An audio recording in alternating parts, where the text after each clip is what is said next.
Sing dadekno sempit rezeki itu banyak yang menyempitkan rezeki itu banyak. Jadi rezeki itu beda dengan uang ya. Berkali-kali tak terangkan. Rezeki itu berkaitan dengan lapangnya hati. Rezeki itu dari kebermanfaatan harta yang kita miliki itu rezeki. Harta banyak tapi nggak manfaat itu belum tentu rezeki. Itu afat.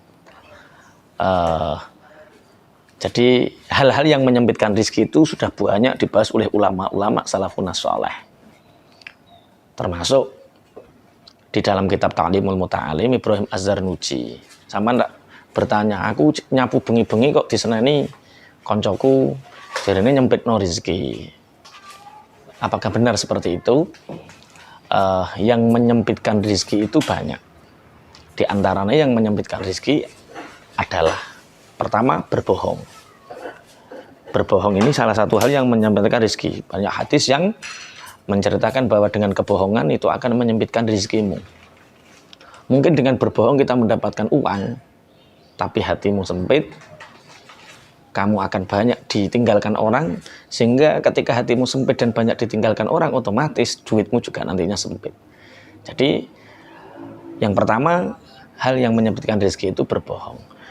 Kemudian yang kedua adalah wakadha naumus subhah yamnau ar-rizqa.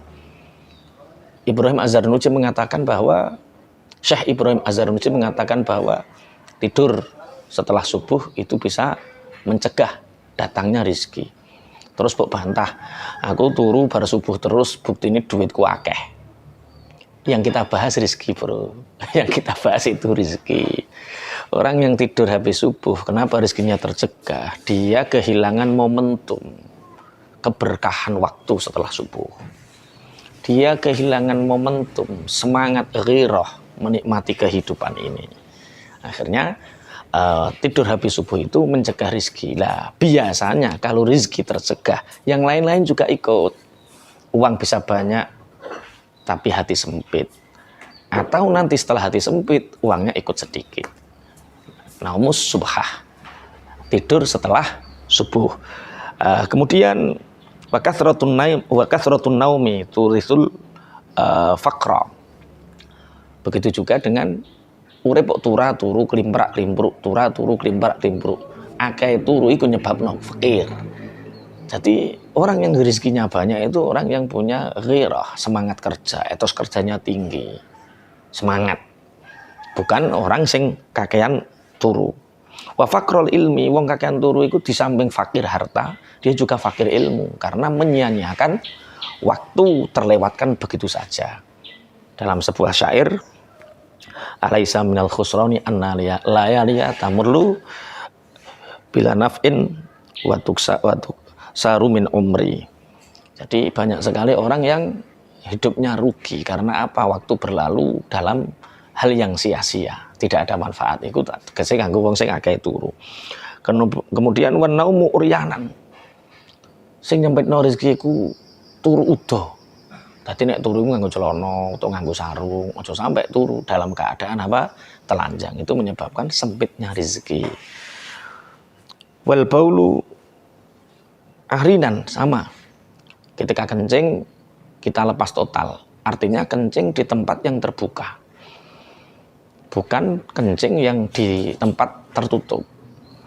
Kencing yang di tempat terbuka dan dalam keadaan telanjang sehingga orang lain bisa melihat, itu bisa menyebabkan rezeki kita sempit. Sempit itu ya hati nggak bisa bahagia, uang nggak bisa banyak. Itu ketika kita di tempat terbuka, biasanya supir-supir yo mudun kotrek langsung tur. Dipraini onong neng pomono WC, neng pomono toilet, mampir masjid ada WC, di situ ada toilet. Kandhani cita sak bature. Mudun kok mobil kok langsung tur. Itu menyempitkan apa? Rezeki. Kemudian wal aklu junuban. Makan dalam keadaan junub. Jadi nek bal-balan karo bojone iku kalau ingin makan wudu dulu baru makan, atau lebih baik mandi dulu. Kalau mandi kesuwen ya wudu saja baru makan. Jangan sampai makan dalam keadaan junub. Makan dalam keadaan junub itu bisa menyempitkan apa? Rezeki. Wal aklu muttaqian ala jambin. Tidur makan dalam keadaan senden yang lambung, turu. Jadi mangan karo bu, makan sambil rebahan. Ini terutama mak-mak yang kaum rebahan. Jangan makan sambil tiduran. Itu bisa menyempitkan apa? Rizki. Kemudian watahawunu bisukutil maidah. Membiarkan, meremehkan ketika makan jatuh dan kita tidak mengambilnya. Itu bisa menyempitkan rizki. Jadi ketika kita makan ada yang jatuh langsung diambil dimakan. Karena kita bisa lihat petani itu menanam padi dengan membajak sawahnya dulu, mengairinya dengan penuh tetes keringat, kemudian merawat sampai 3 bulan, panen jadi padi kemudian dipanaskan, kemudian diseleb jadi beras kok tekongone sampean trimo terbuang tercecer. Makanya menghilangkan keberkahan itu sendiri. Sehingga karena menghilangkan keberkahan, akhirnya rezekinya dicegah sama Allah, rezekinya dihalangi oleh Allah. Makanya termasuk penghalang rezeki adalah ketika makan dan ada yang jatuh tapi diremehkan, tidak diambil. Ini kalau dulu kita nggak tahu hikmah di balik ini. Waharku kosril basori wasaumi, membakar kulit bawang putih, kulit bawang merah. Membakar kulit bawang putih, bawang merah itu bisa menghambat rezeki. Ini hikmah di balik ini saya nggak tahu apakah budaya orang zaman dahulu atau Imam Syekh Ibrahim Az-Zarnuji ini mengambil hikayah dari mana, kita juga nggak tahu. Tapi kalau saya lebih percaya ulama, lebih percaya qadhi seperti Syekh Ibrahim Az-Zarnuji daripada tidak mempercayainya. Karena ini otomatis beliau di dalam kitab Ta'limul Muta'alim ini sudah sangat diperhitungkan pernyataan beliau ini. Apa hubungannya rezeki karo bakar bawang, kulit bawang merah, kulit bawang putih, wallahu a'lam. Saya juga nggak tahu. Tapi saya sebagai santri belajar sama kitab-kitab beliau yang sudah berusia ratusan tahun, ya tetap saya menghindari itu. Karena melakukan itu sama halnya menjadikan rezeki kita terhambat. Mungkin kayak sampah ngono kan ya, kulit bawang itu kan termasuk sampah organik ya Mas ya. Nah, sampah kulit organik otomatis ya jangan dibakar, tapi ditanam sehingga dengan tanah menjadi subur. Jadi intinya hikmahnya yaitu membawa dampak kemaslahatan, membawa dampak keberkahan, kemanfaatan untuk kita dan lingkungan, itu menyebabkan rezeki kita terus berdatangan. Dan ketika ada madharat, ada afat, mendatangkan madharat, mendatangkan afat, otomatis ya menghambat apa? Rezeki. Kemudian wakasul baiti fil laili bil mandil, menyapu rumah di malam hari. Ini juga menyapu rumah di malam hari. Ini menghambat rezeki, menyempitkan rezeki.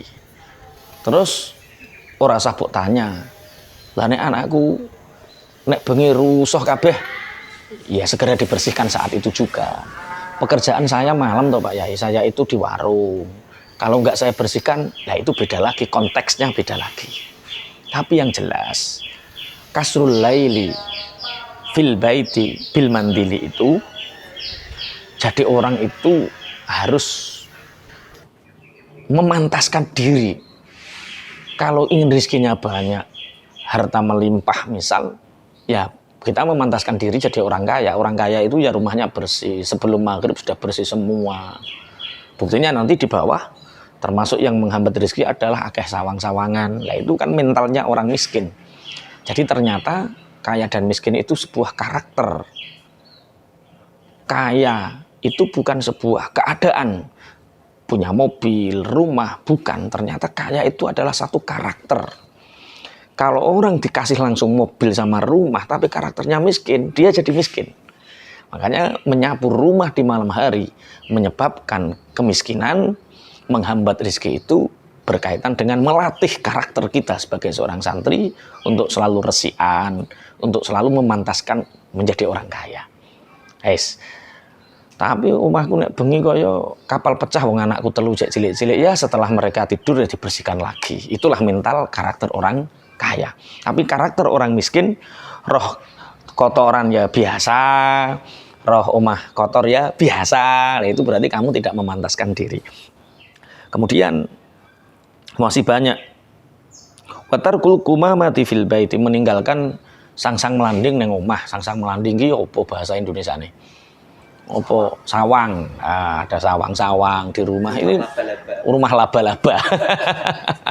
Nah, itu kan karakter ini. Ini berkaitan dengan karakter, mentalitas. Oh, wong sugih iku omahe resik. Rezeki iku nek omah resik gampang moro, seperti itu. Tarkul gumamah fil bait. Kemudian wal masyu qudamal masyayikh, berjalan di depan guru atau orang sepuh, orang yang lebih sepuh. Santri berjalan di depan kiainya. Kemudian anak berjalan di depan bapak ibunya. Istri berjalan di depan suaminya. Nah, ini semua satu akhlak yang tidak boleh dilakukan, karena sekali dilakukan itu akan menghambat rezeki, hilangnya keberkahan. Ya namanya santri jalannya otomatis di belakang masyayikh. Namanya anak jalannya di belakang orang tua. Lah istri jalannya ya di samping sebelangkah sedikit suami. Kok neng ngarepe cenanalan neng ngarepe itu bisa menghambat apa? Rezeki. Nah, sementara ngono dhisik ya Mas ya. Jadi sudah banyak. Jadi memang di beberapa kitab salaf seperti dalam kitab Ta'limul Muta'alim karangan Syekh Imam Ibrahim Az-Zarnuji ini ya menerangkan tentang banyak hal-hal yang menyebabkan sempitnya rezeki kita, hal-hal yang menyebabkan sempitnya rezeki kita. Iki aja dilakoni. Sampeyan nglakoni iki rezekine sampean sulit. Nah, apa yang mendatangkan rezeki sok-sok dibahas maneh. Sok-sok